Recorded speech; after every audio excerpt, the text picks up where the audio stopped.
All right. It is week one. Week one of Jon Acuff soundtracks. Gosh, I'm so glad we're doing this book. And I think I've said this before. So we're doing chapters 1 and 2 today. I think I've said this before, that it just seems like, divine, like alignment, right? We pick a book, we think about it, and we're like, oh, what does our team really need right now? Besides a break from John Maxwell, even though he's brilliant, but we just need a Maxwell like timeout for just maybe a study or so. And then, we had a couple great books come to the table, and we chose this one. And then as we've gone forward, more and more, our thoughts have been like, oh, that's a soundtrack. Oh, wait, this soundtrack book is going to be so good for this. Oh, and it just keeps coming, right? So just so you know, it's in alignment. If you don't feel like it is yet, just hang on. We're getting there. So I am doing the audio. Who all is doing the audio version of the book? If you're not, at some point in time, if you want some entertainment, I would really suggest listening to it, because he is so, he's so comical. He is a joy to listen to. Yeah. And I just feel like when the author reads their own book, and they are Amy's got the audiobook too. And they're a speaker and not just a writer, you can really tell, right? Like after hearing his book, I'd be totally 1,000% super excited to go hear him like live somewhere or join in somewhere or whatever. He is so engaging. I can't imagine not being thoroughly impressed with this. So if you guys are like me, so I have the actual book too. And so I honestly think that I personally could have stopped at the first line of the first chapter and camped there for a very long time in just processing. And so this book is a little bit more, I don't want to say light and fluffy, but we don't have like, here is law, this is what happens in this law. This is the level that you're going to be like, it's not quite so systematic, I guess I should say. But it doesn't mean that you're not going to get to dig fairly deep on this. So the first line in the first chapter says, overthinking is when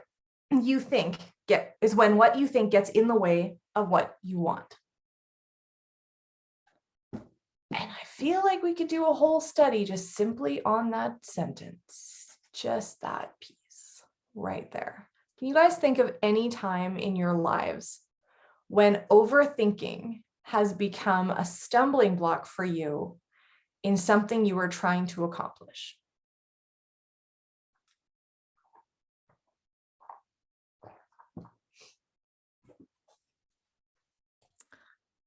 Oh, well, I certainly can. I'm going to write the message. No, actually, usually for me, it's a phone call. I'm going to make this phone call. I need to phone, we'll just say Jane. And I look at the clock. Oh, it's 11:30. Jane's probably making lunch. I'll wait till after lunch. Oh, it's 3 o'clock. Oh, she runs the bus. She's going to be on the bus now. And then it's 6 o'clock. And I'm like, oh, now's not a good time. They'll be having supper. And then it's 8 o'clock. And I'm like, oh, shoot, I needed to phone Jane today. Darn, she's got little kids. It's probably bedtime. I better wait till tomorrow.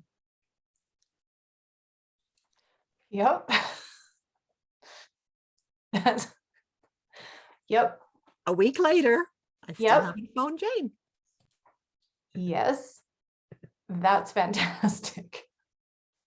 Because I think that's a fairly common one, right? Because we're being so thoughtful of the other person, right? Because it's not a negative. It's all stories in my head. Yeah, but it's very noble, Sherry. They're very noble stories because it's all about Jane. It's all about, but is it, right? Is it all about Jane or is it all about me? Not really. Yeah. it starts in a really good place. And I think that that is something that really rocks people when they really start to dig into the soundtracks that we play in our heads, and you dissect it, because you have made all these decisions and created thought patterns in your life, not because you're trying to sabotage yourself. That is typically not the awareness that we have when we start this, right? We are trying to be better people. We are trying to be kind and considerate and loving and all these things. And then all of a sudden you come up with the realization that it's hogwash. And it has been self-centered after all. The one that I keep on thinking about, and I've shared multiple times already, is when Emily Gibson pointed out that the relationships that you have with other people are simply made up of stories that we tell ourselves about that person. It really has nothing to do with who that person is. It's how they make us feel.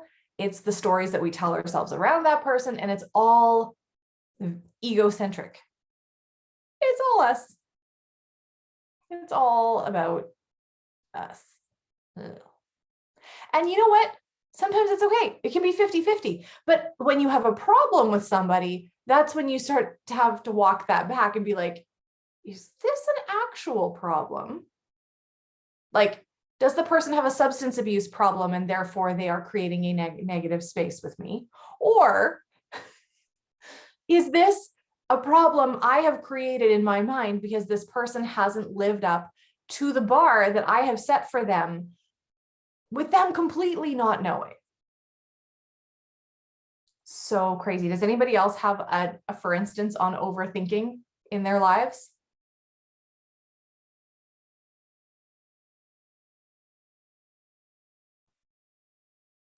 Okay, Janelle, this is maybe not the right book because apparently I'm the only one that's the overthinker. Because nobody else on this screen has Nobody overthinks problems. Diana has said ouch, so I think we have hit a nerve on the treadmill. She had said exactly her conversation too. So you're not alone. And okay, there's somebody. I am with you. Isn't that interesting how it's so much better when there's somebody else with my problems? Like, really? Should that make it better? No. Can we play that song? Is it by Boyz II Men? You are not alone. I am screwed up too. No, I'm turning the lights on. We're going to get over this. It's fine. So I know for me, oftentimes it comes in the guise of perfectionism, right? Like I think I overthink things because I can't think of how it's ever going to end positively. So I start with a thought, and then instead of acting on the thought, I have to come up with all of the solutions for all of the problems that could possibly arise when I execute the thought. And if I don't have a solution for one of the problems that I find, I am paralyzed and I cannot move forward, even though that problem may never actually come to fruition. I may never have to deal with that problem, but it becomes an immovable object because of the stories I say in my head. And I love how he starts talking about the magician. Now, here's the problem with the audiobook, folks, versus the text. Sometimes he throws in a few extras, I think. But we were taught, or he is talking at some point in time here, somebody's going to have to find out where I am. He talks about this guy who wants to become a magician. And he is saying, oh gosh, where did it go? Anyway, he's talking about a guy who wants to become a magician, but he doesn't believe that he's good enough to get paid for gigs to grow his business, because if you're going to get paid, you have to be like the best magician in the world. Emily Gibson would be like, that's not even a thing. That's not even a thing. And so he figures he can't get paid for gigs because he is not the best magician in the world, and the only people that should get paid are the best. Well, how do you become the best? You become the best by getting paid gigs so that you can play you can do your thing in front of people so that you can get better and better and better and better. And so the paralysis sets in because, well, you just can't do that. Well, why? Well, why? And this book does not have to just apply to Plexus, but because we are all here, and oddly enough, we have something very strongly in common. We'll just use Plexus as a for instance, right? How many times we make up a soundtrack about somebody that we want to talk to about Plexus. Oh, they wouldn't be interested. Oh, they don't have the money. That one kills me. The money conversation we have on other people's behalf when we have never seen their bank accounts or have ever been invited into their financial situation is ludicrous. Absolutely crazy. Can anybody speak to that?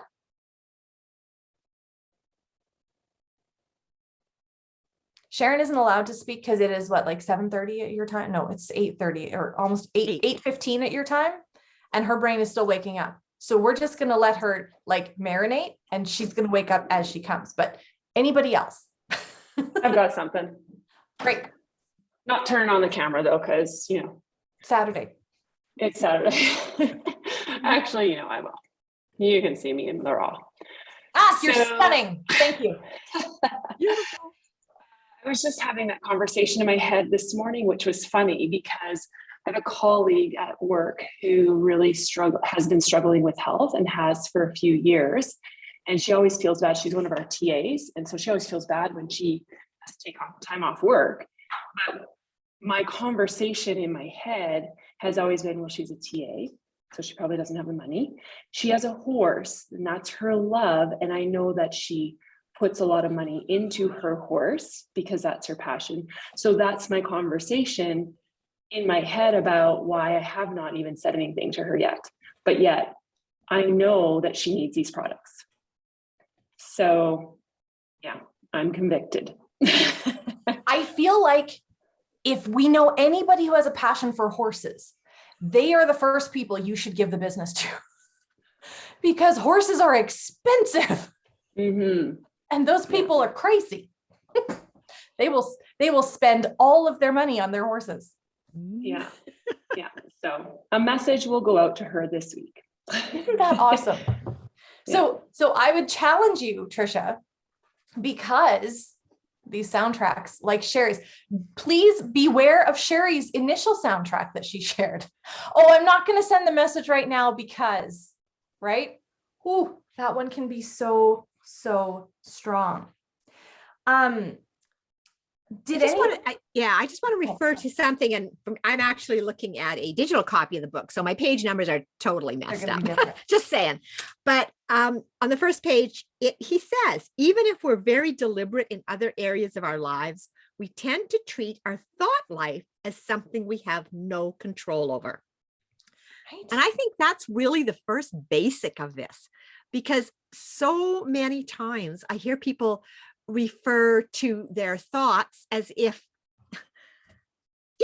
as if somebody gave them their thoughts, or as if, well, of course, they can't make their thoughts different. Like, it's just a really interesting concept to me that we can have control over brushing our teeth, or of combing our hair, or of changing our clothes, or of going, but we so many of us haven't really considered that we can control our thoughts, that we can think something different, that a thought is just that, just simply a thought. And maybe there's another way to think. And so I think that's just a really, really great foundation for the whole thing about that realization that our thoughts can change. We can have different thoughts. The other piece to that is our thoughts are not necessarily true. Like, what we think can just be made up by us. I love how he references neuroplasticity in here, because I think that Dr. Caroline Leaf's work, and actually, sorry, dropping things because, I've got a stack on my desk. I'm starting my way through this book that she had recommended when she was on our book study. This is one of her newer ones, Dr. Caroline Leaf, Cleaning Up Your Mental Mess. But if you're not familiar with neuroplasticity, it's the concept that our brains can change. Our thought patterns can change. We can actually change the physiology, what our brain physically looks like, on a scan simply by changing our thoughts. You can change your IQ. You can change, like brilliant, you guys, absolutely brilliant. So Diana is sharing in the chat here for those watching on the recording. She said, for me, my soundtrack is about me. What if they say no, and really it's not about me, and I'm changing that soundtrack? Yeah, because what we say is about us. So therefore, what they say is about them. Yeah. Right? And I think some of our biggest challenges with soundtracks are exactly what Diana says. Yeah. They're the soundtracks we say about ourselves. And I could run off a whole, I'm so sensitive, I'm too big, I'm not smart enough, I don't know enough people. I mean, the list is on and on and on. And none of them are true. They're a story we tell in ourselves. And we can think they're true. We can find piles of evidence. Well, I'm not smart enough because so-and-so is smarter, because so-and-so did the calculation and I didn't know it. Like we can build up stacks of evidence, but that's because we're looking for evidence to prove that we're right, because that's how our brain works. That's what we do, right? That's what we do. So I came across this group that I joined like forever ago on Facebook, and it is fitness, weight loss, whatever. And this young lady, I think she's like 19. And she got on this journey of using this program, lost 160 pounds, looks fantastic, and like is healthy. She did that over the course of quite a while, and healthy in the sense that she wasn't starving herself. She was working out, she was doing the right things, like all of that kind of stuff. Now, there is a mental health aspect to it too. But what was so heartbreaking was that she said, I look in the mirror and I still see the fat girl. I feel no different about my body than I did when I was 160 pounds heavier. And you look at her, because she took pictures in the mirror, and I'm like, girl, there are people that get plastic surgery to look like you look right now. Like, are you like completely out of your mind, right? But there's probably some body dysmorphia happening there, but it's a soundtrack that we're playing in our head. Just because the physical changes, if we don't keep up with the mental changes and take care of it holistically, like complete system, right? I'm losing weight, or I'm getting closer to my goal. What is my goal? My goal is going to be to feel healthier, to have more energy, to feel better in my clothes. Do I feel better in my clothes? I do feel better in my clothes. Oh, I must be reaching my goal. It's all of that mental work that needs to go along with the physical work that sometimes we neglect. Diana said, I like that he said our brain can be a real jerk. Yes, it can. And what was that thing that he said? He said, it's like when we have a thought, something that triggers us, and it sends us back to an old soundtrack, we almost create a new soundtrack, like kind of self-deprecating, where we're like, oh, why am I thinking that again? What is that word that he was using? He just used like a, oh, well, or something like that, right? What was it that he said? I can't remember. I don't remember the exact thing he said. Maybe somebody else does, but it's all so good. Yeah, it's almost like when we know better, then we're actually more critical of ourselves when we go back to an old soundtrack, and we actually create the negativity twice with two negative soundtracks now. Yeah, they're like multiplying. Yeah, like it's like we flip into the old one, and then we criticize ourselves because we flipped into the old one, because now we're into self-criticism. Yeah, trifecta. Right? Yeah, like it's. Mm-hmm. We really do get caught up in this entanglement, right? And I'm reading this Cleaning Up Your Mental Mess book kind of preemptively to see if it would be a fit for us for a later book study, because it really does dive deeper into the process of changing what our brains, like how our brains think, right? I love that he says, and it is so simple, and that's what he's like. It's simple. It's not complicated. You just think something new, right? But he said, this is like closer to the end of the chapter. He says, I was controlling my soundtracks instead of letting them control me. Instead of giving up, I chose to play my new soundtrack at full blast. You can be a public speaker and author. And I was like, when was the last time that I took that type of proactive control and turned up the soundtrack in my brain on my goals? When was the last time I actively said, I can insert goal here? When was the last time I did that? That seems to be a fairly simple solution. And I think it's really interesting that he talks about the switch to turn them off and on. And the switch is not a switch, it's a dial, because it's turning up the sound on the soundtrack you want and turning down the sound on the, it's not like you're able to shut it off. Your brain's an amazing thing. It goes right back. It's got a great memory. Yeah. It's turning up that soundtrack on what you want. And I loved it when he suggested in here, what are your 5 soundtracks that you want to play in your mind to move you to where you want to go? And to really get that in place, what are those 5 soundtracks? So just like you're saying, your goal.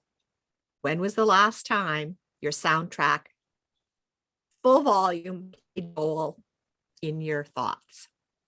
It's like when he was talking about your favorite songs, right? And how people create their kind of their soundtrack of their lives in music, and what age you do that in. Yeah.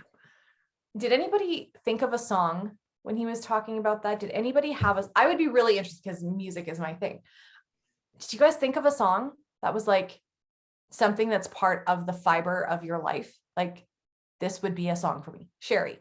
So my song, and it's the song that I walked up the aisle to at my wedding. It's probably the only song I think about and remember, because it's not, I'm a music person, but I'm not a music person in the same way that you are. The song was, I'm the happiest girl in the whole USA. And when I hear that music, my heart lifts. I am happy. It just makes me feel good. And I walked up the aisle to that song. I am going to look up that song because I don't think that I know that song, and I want to hear it because I want to hear what goes through your mind. I want to hear that. Yeah. Anybody else?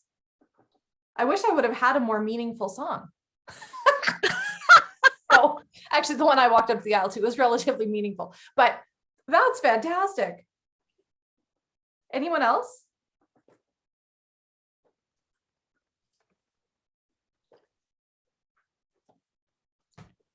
Eva and I have the same song that's part of like the fiber of our like youth. I don't know that it was really in that 11 to whatever he said that the girl space is in there, but oh, Cornerstone. Diana, I love that. She said the song she was baptized with. Well, mine's gonna seem super fickle.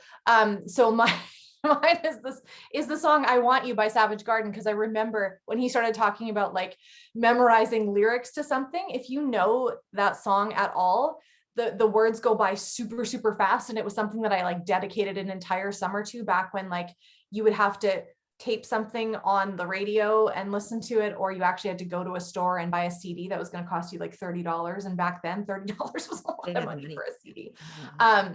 Or, you know, you'd be like reading the pamphlet on the, you couldn't just go on the internet and look up the words. You had to like, right? I remember dedicating a summer to learning every single word to that song.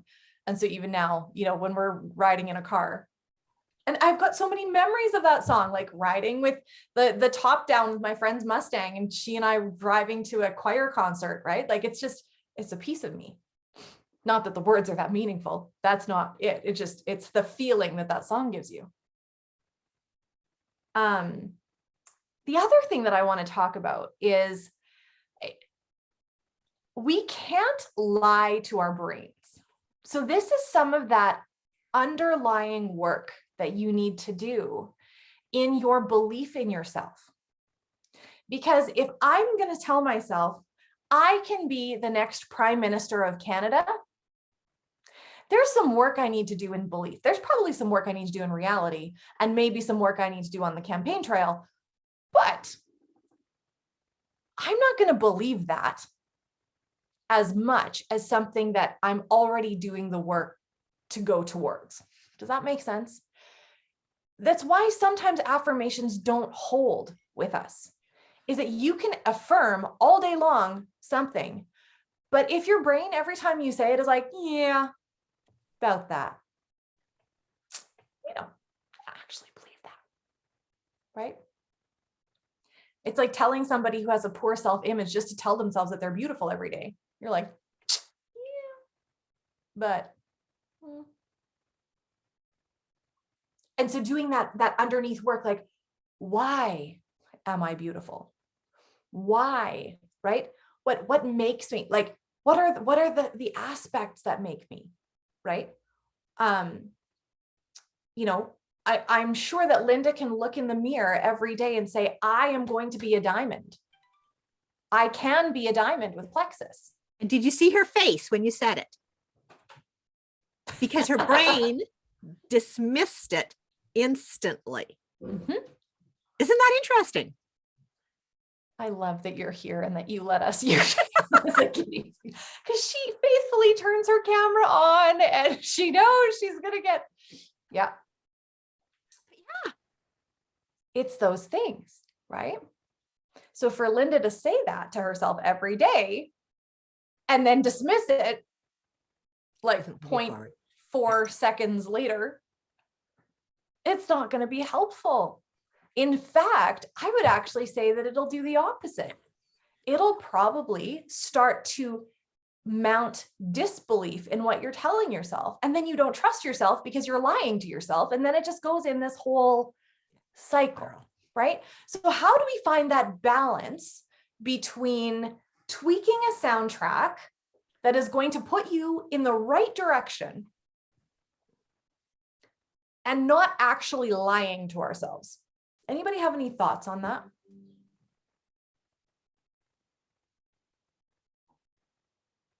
Along with I'm going to be a diamond and I am not giving up.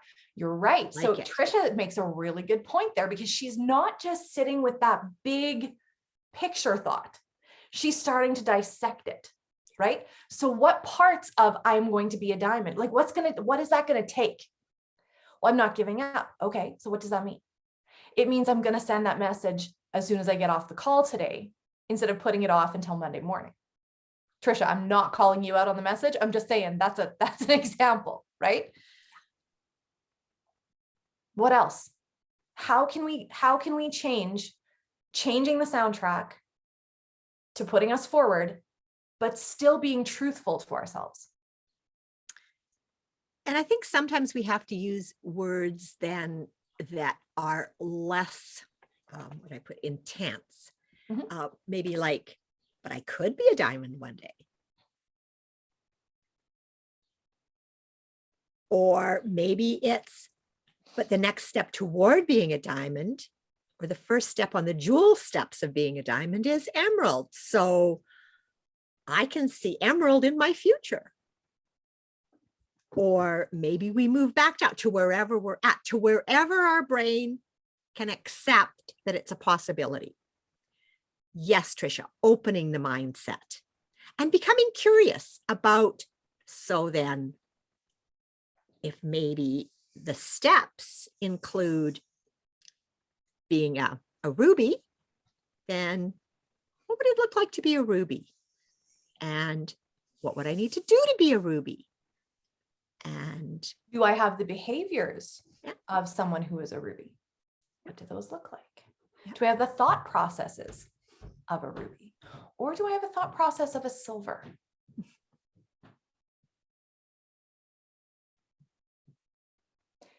This totally reminded me. Oh, yeah. Sharon's brain. Yes, Sharon's brain. Yay. Hi. No, I think, is it true? We need to ask ourselves really and truly honestly, is it true? Okay, because I want to be a diamond. That's a good place to start, actually. Is it true? Do you really want to be a diamond? I don't. I don't. I for real don't. I don't have any desire to be. So, I don't need to. For me to tell myself I want to be a diamond, when I know deep down, I don't want for real don't want to be a diamond. I can tell myself I want to be a diamond all I want. It's not real. But why? Right?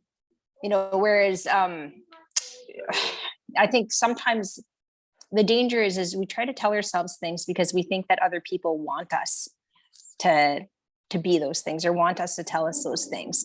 Right. But we need to go dig deep within ourselves and say, is this true? Is this true for me? Right. And realize too that it's fluid, it's flexible, it changes. Maybe 2 years from now, maybe I will want to be a diamond for real. Right. Mhm. And we'll start then working towards that. But right now, today, I don't want to be a diamond. I'm not going to tell myself I want to be a diamond.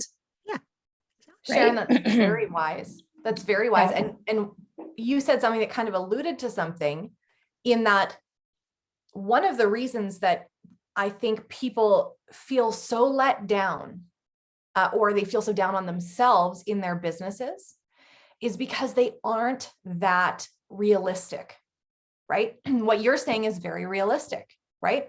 Because being a diamond implicates a whole bunch of things. It is not just having a black Lexus. It is not just a 6-figure times whatever paycheck. It is not just happy vacations. It isn't like, it is a lot of work, right? And so oftentimes we look at the flashy piece of the dream, even being a gold ambassador. I want to be a gold ambassador. Okay, so that is going to require, what does that require of you? Here are the bonuses. Here are the personal requirements. Well, somebody says, okay, well, I don't want to do that. I don't want to show up to work every day. I don't want to be on my phone every day. Okay, well, if you're supporting a team of people, you need to be there for people at least a fraction of the time, not all the time. But if you aren't willing to be there for people, then that's probably not a good goal for you. Sharon, did you have your hand up or was that just a child hand? Okay, good. This actually reminded me of something that Fallon Rabe posted the other day. So if you guys have forgotten, which I don't know how you could have, Fallon is somebody that I have watched for years and just absolutely been in awe of her business. I actually think from what I've understood, I think she's probably the second top earner. There's Celeste. And then I actually think that it's Fallon. I don't actually think it's Jen Hawkins. I think it's Fallon. I don't know. She's got, I don't know how many stars, is 8 or 9 or something like that, which is crazy. But what she wrote was, and I remember when she did this, she said, 9 years ago, I spoke over my team that I had the best team in Plexus and the fastest growing team in Plexus. Both of those things are more than true today. It's not because of me, it's because of us. But that soundtrack that Fallon started playing over her team years ago, that she never stopped playing over her team, is one that they started playing in their own minds. Now, if we go back to the 5 levels of leadership, or was that back to the 21? No, that was 5 levels.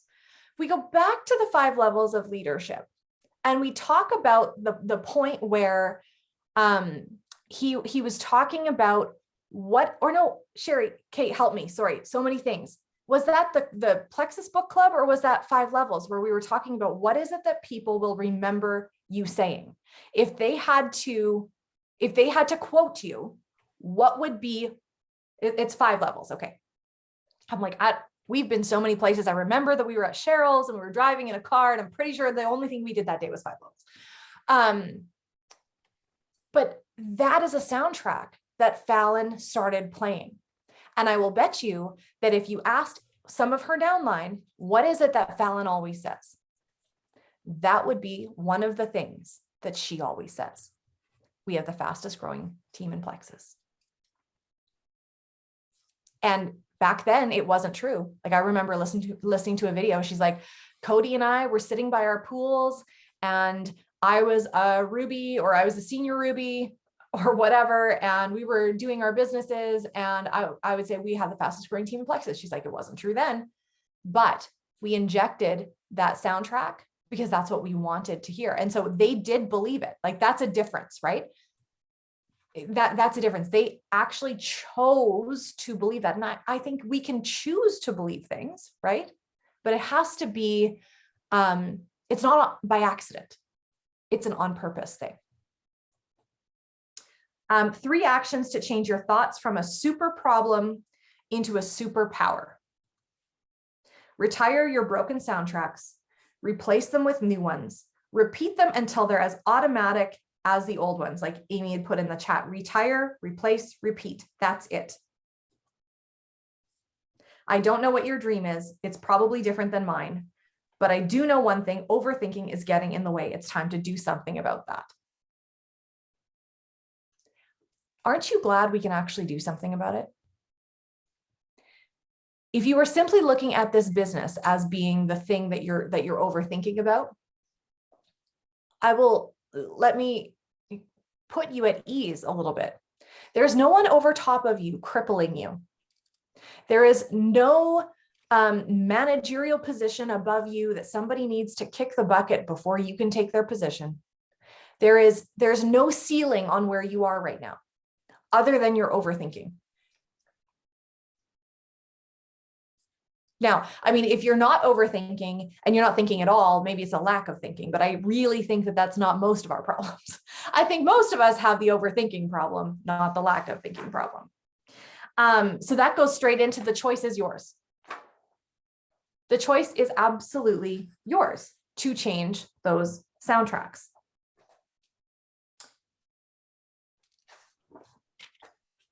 I do really like his comment. It's near the beginning of the 2nd chapter. I think that he says it is one of the greatest mistakes you can make in life is assuming that all your thoughts are true. And it goes back to, I think it was Diana that asked the question, is it true? And one way, and if you're not sure that you can say, well, yes or no or whatever, if you don't know, ask a friend, is it true? Ask someone you trust. Is it true? Is it true can be proven in a court of law. Can it be proven in a court of law? If it can't be proven in a court of law, it is your thought. And therefore, there's the possibility that it's not true. You may have simply made it true for you because you're running the soundtrack. Yeah. So years ago, when I was much younger, I can say those things now. I feel like I know Linda's just going to roll her eyes at me, but that's fine. She does it often and I accept it and I love it. So when we were newly married, or more newly married than we are now, 19 years later, when we were newly married, I think we skipped the honeymoon phase. I think we went straight into the things are difficult phase.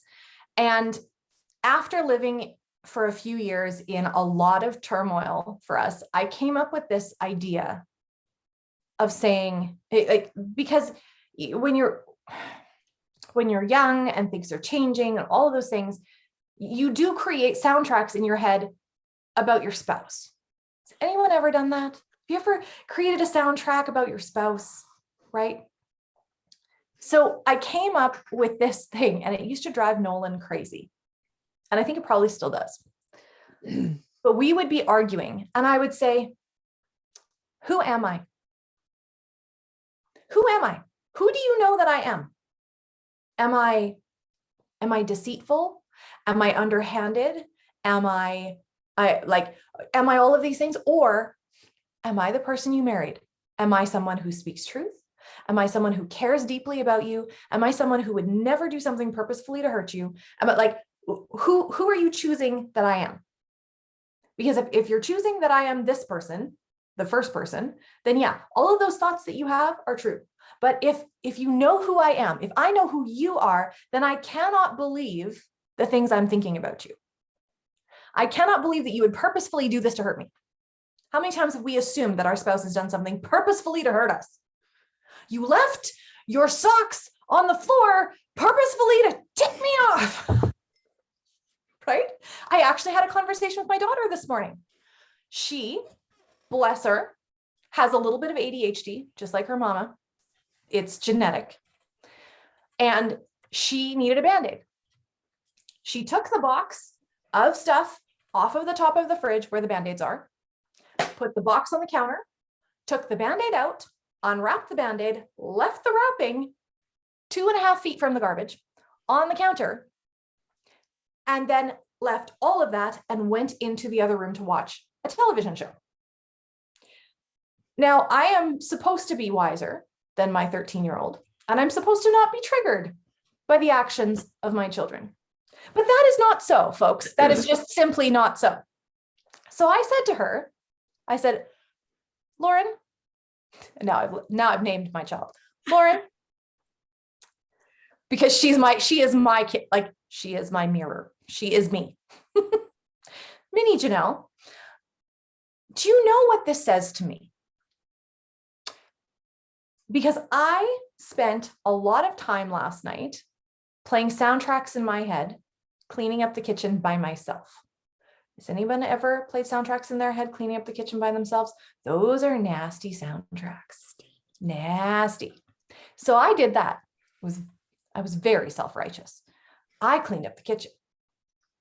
And then somebody made a mess.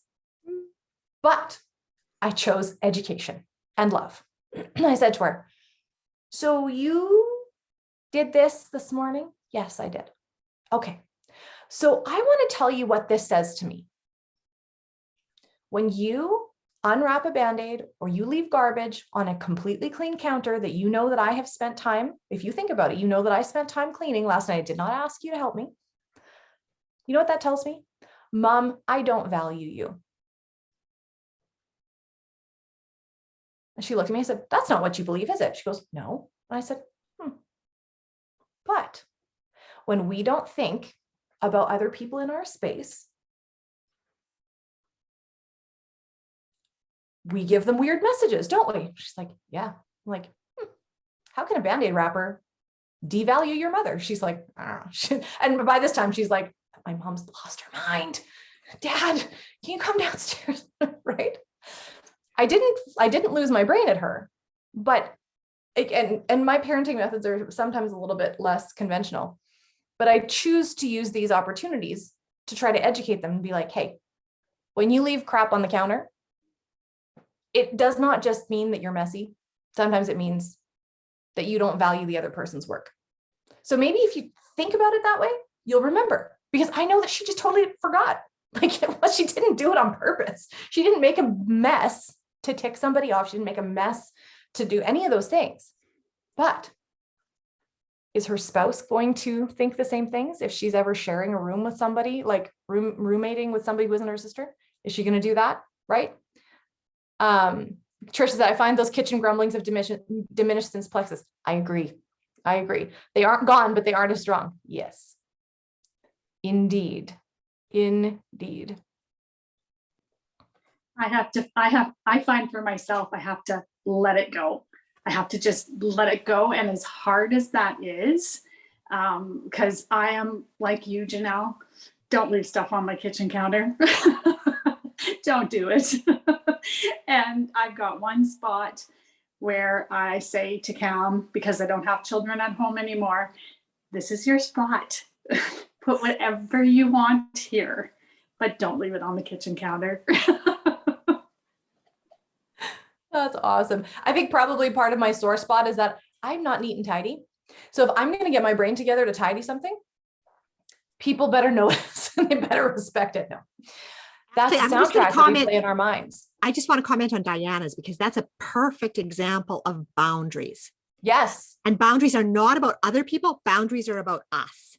And our boundary there is saying, this is my space. I respect me. And this is my boundary. And that's just a beautiful example of that. I want to know if it's a box Or is it like a 2-foot square area? Is it a tray on the counter? Is it like, in my mind, I'm like, Cam has a tray on the counter and he can put anything he wants in this small space. It's actually just a spot. It's a spot. And I mean, I walk by it every single day and there is always something there. Always. It doesn't matter what. There's always, and it drives me insane. Like, I'm like, why can't he put this away? Like, and it will sit there for weeks, like weeks. And So it Diana, just, you know what I thought of when you said that? I was like, oh, look, he's remembering that that's his spot. Isn't Right? that great? Right? well, and that's where I gotta go, okay, I've given him the spot. He's using the spot. He's using the spot. So just let it go. And like Jerry said, boundaries, but at the same time, he's got boundaries, right? Like he's And saying, he's this is respecting my yours. spot. Yeah. And He's he's respecting respecting, yours. yeah, he's respecting your boundary. Like that's incredible. I love that he respects the boundary. Yeah. Me too. That goes with 38 years of marriage, guys. Yeah. You And know, you know I'm not what? there yet. I'm not there yet, Diana. You could- so just telling you. You could totally be celebrating that, right? Like every time you see that spot, the new soundtrack is, he is respecting my boundaries. Right. Thank you for respecting my boundaries.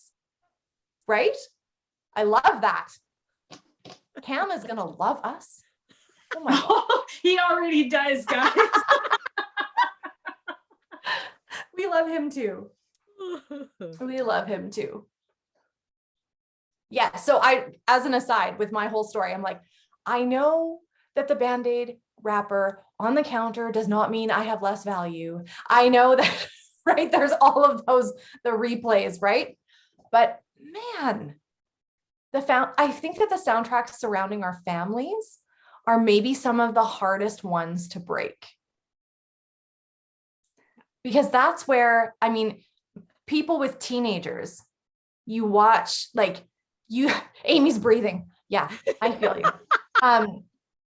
But that it is perfect substance to the idea that when we get really comfortable with people, the people that we're the most comfortable around are the people that we choose to show that ugliness to in us the most. And I'm not just picking on teenagers, but it's just because their frontal cortexes haven't developed and we can just call it physiological and it's actually not their fault. But you know, you're a safe moms, you're a safe place to fall, which means sometimes the garbage comes out and that's where it lands on you. Sometimes, right? But I think even using the term ugliness or whatever is that self-critical soundtrack. Mhm. And that's okay.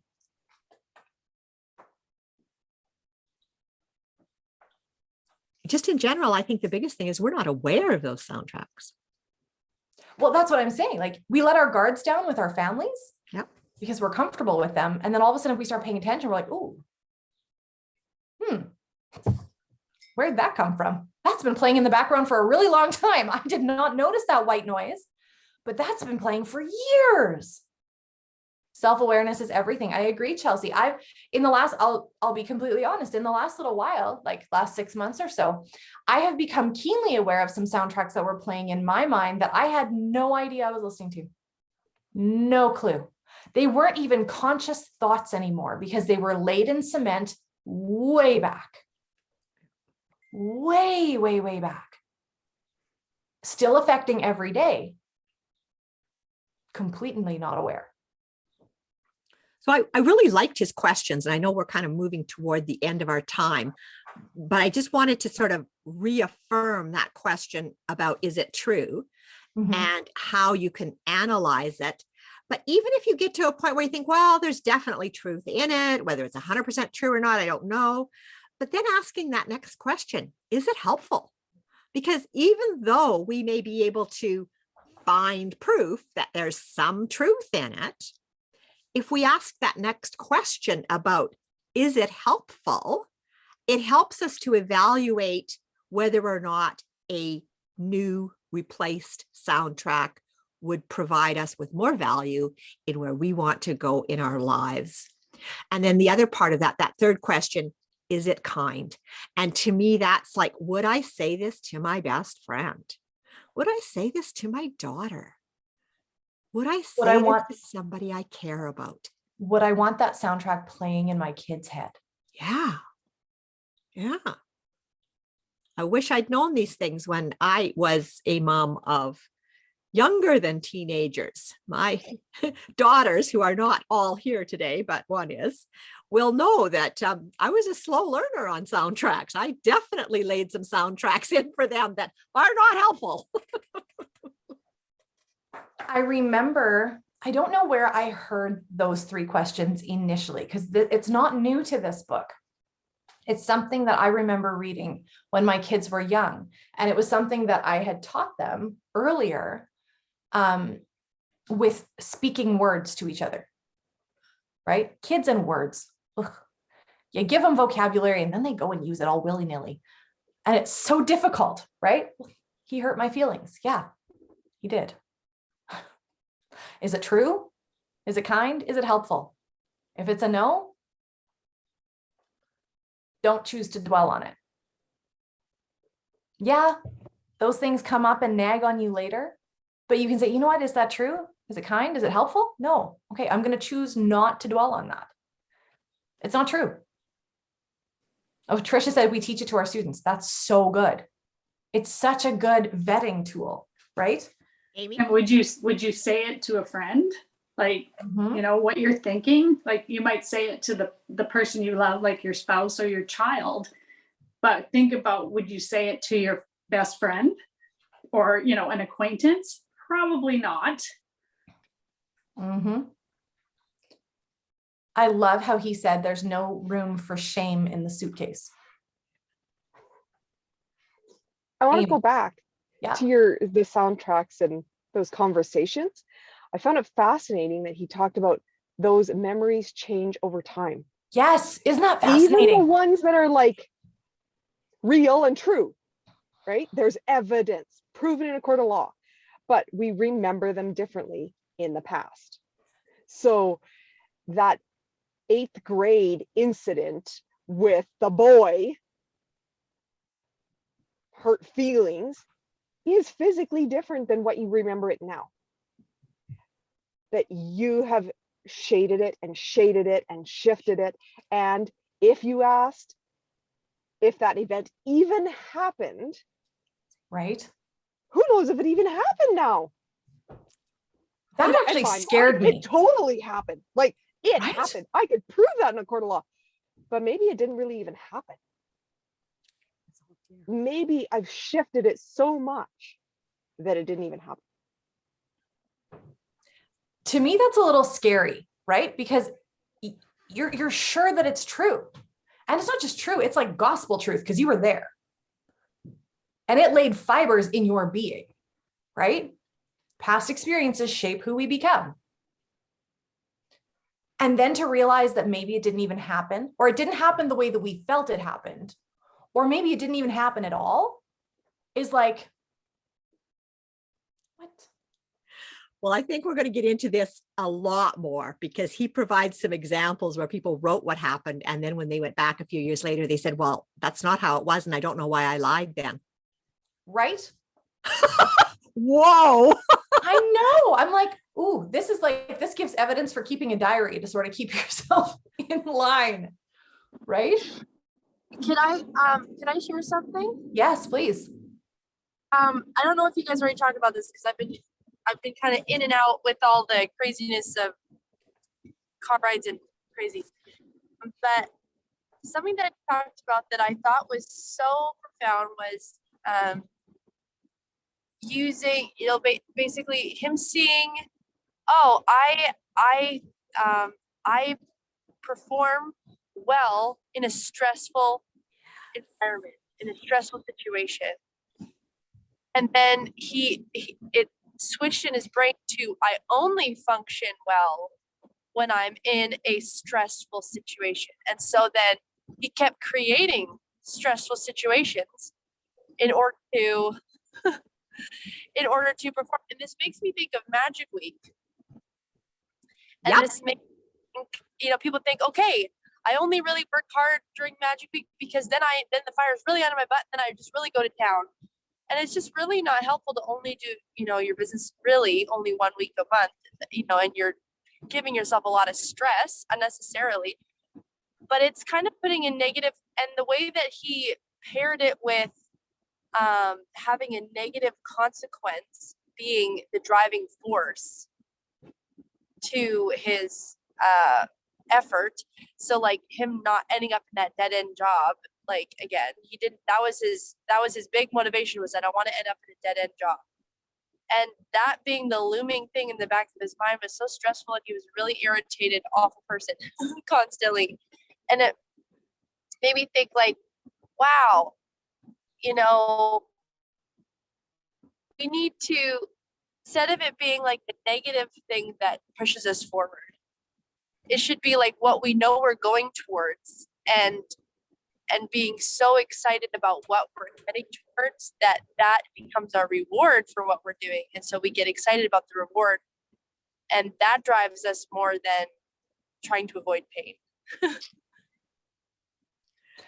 That's so good, Chelsea, because it just made me think about something I've often said. And yet what I've often said is I work well to deadlines. That's exactly what that is. Create the stress to get it done. Yeah. Isn't that interesting? 100%. The other thing that I think is interesting about that awareness, Chelsea, and that's it, it's so brilliant, is that when the concept of Magic Week was introduced to us, or those words, right, by Genevieve, did she actually mean that the bulk of our work would be done at the end of the month? No. What is the purpose of Magic Week? Well, if we think about it, well, is it true? Oftentimes we do double down at the end of the month, right?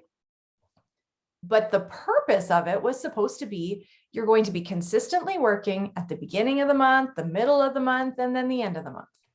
And the end of the month is going to be when you see all of that work that you consistently did day after day come to fruition at the end of the month. Now, sometimes we lose pieces of those soundtracks. And we think, oh, shoot. Right? Shoot. Okay. Just like he did. Shift the soundtrack as it goes along. I work well on the first day of the month. I work well on the second day of the month. Well, and I just found it like interesting, like, because I even kind of tried it out on my kids a little bit, because, we were in the parking lot, and they were running away, and I said, get over here, or you're going to, get a timeout, or you're going to get disciplined or whatever. And they didn't want to budge. They were like, whatever. Like, I don't really want that, but whatever. And then I said, do you guys want to go to Oma and Opa's house? And they're like, yeah. And then they ran into the car. So it was like, wow, a positive motivation was a lot more powerful for them. And it makes me think about even our walk with the Lord. If we're only obeying God so that we can avoid discipline, as opposed to obeying him because we love him and we want a rich relationship with God, and we want to walk in the fullness of our calling. Like, one is shame motivated, and the other one is like joy and fulfillment motivated. And it's like, and so then when you mess up in a joy and fulfillment and love motivated thing, then you feel bad, but that there's forgiveness, and then you press on, and you don't get caught in that shame trap constantly. And so it can happen even with our businesses, like, instead of being like, see, I waited till Magic Week to work and see what happened. I did it again. Now I'm gonna have a pity party, and now I'm just doubling the awfulness, as opposed to like, learning from the experience and then having a positive thing pushing me forward, as opposed to just like the shame aspect, Yeah, absolutely. And I love ending off on this, because I think that it's really, really valuable. When we go back to the idea of believing our soundtracks, believing the soundtrack that you want, right? I can insert goal here. I can do this. If that's what we're telling ourselves over and over again, and we actually believe it, then we will start to create actions that support the I can statement, right? if the statement, if the soundtrack about your business, for example, is not an I can and a positive reward driven thing instead of a pain, like trying to avoid pain, I think that Chelsea, you're right, that positive outcome is far more effective for most people. Some people are driven by running away from pain. And I mean, that's okay. It doesn't always work with me. But if your soundtrack is, I will never re-rank, hit my goal, get to the next space, whatever, your actions will reflect the work needed to support the soundtrack. You will ignore your back office. You will not be reaching out to new people. You will avoid talking to your downline. You will not have inspired, passionate verbiage to share with the people who might want to share. Have you guys ever heard, like Chelsea was saying, do you want to go to Oma and Opa's? Right? I bet she said that with a lot more fire and passion and excitement, right? I bet your tone took a lot, like your children also responded to your tone, right? So what tone are we using with ourselves? Do we believe the positive soundtracks we're trying to implement? Is it true? Do we feel like we're lying to ourselves? And is it something that is so important to us? Like, does it hit your heart? If it doesn't hit your heart, if it isn't important to you, if I can be a diamond isn't important to you, Sharon's not going to play that soundtrack. It's not important to her. Do I believe it's possible? Dang straight I do. I believe that Sharon can be a diamond, but that's not important to Sharon. Yeah, that's not the point. So why on earth would she play that soundtrack? I would love to hear from you guys this week, what soundtracks you are choosing to implement, and maybe even a soundtrack that you're choosing to replace. What is something that you don't want to believe anymore? What is something that you want to shut off in your brain? For me, it's likely the messes in my home speak to the value my family has in me. That is likely a soundtrack that was playing very loud or very, very quiet in the white noise in the background in my brain, right? So that needs to be turned off. My value is not determined by the mess that people make or the cleanliness level in my home, right? Because that just, puts a Mother's Day spin on this for us.